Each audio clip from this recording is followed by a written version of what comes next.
বাংলাদেশের পাশে জন্ম হচ্ছে নতুন স্বাধীন দেশ আরাকান। আরাকান মিয়ানমারের রাখাইন রাজ্যের ঐতিহাসিক ভৌগোলিক নাম। বর্মী সামরিক জান্তা ১৯৮৯ সালে এর নাম পরিবর্তন না করা পর্যন্ত এই অঞ্চলটিকে কয়েক শতাব্দী ধরে আরাকান বলা হতো। এই অঞ্চলের মানুষ আরাকানি নামে পরিচিত ছিল। আরাকান শব্দটি সংস্কৃত শব্দ হতে এসেছে, যার অর্থ রাক্ষস। এই অঞ্চলের বাসিন্দাদের বোঝাতে আরাকান শব্দটি ব্যবহৃত হয়। মিয়ানমারের ক্ষমতাসীন সামরিক জান্তাকে পরাজিত করে বাংলাদেশ সীমান্তবর্তী সব এলাকা দখলে নিয়েছে সশস্ত্র সংগঠন আরাকান আর্মি।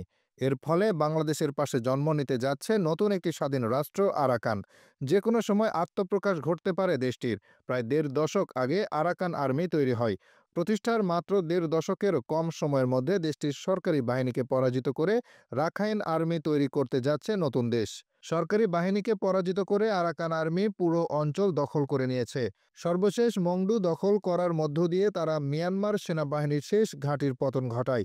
আন্তর্জাতিক বিশ্লেষকরা বলছেন, যে কোনো সময় স্বাধীনতার ঘোষণা দিতে পারে রাখাইন আর্মি। সব মিলিয়ে খুব দ্রুত হয়তো আত্মপ্রকাশ হতে যাচ্ছে কক্সবাজারের পাশে নতুন একটি দেশ আরাকান।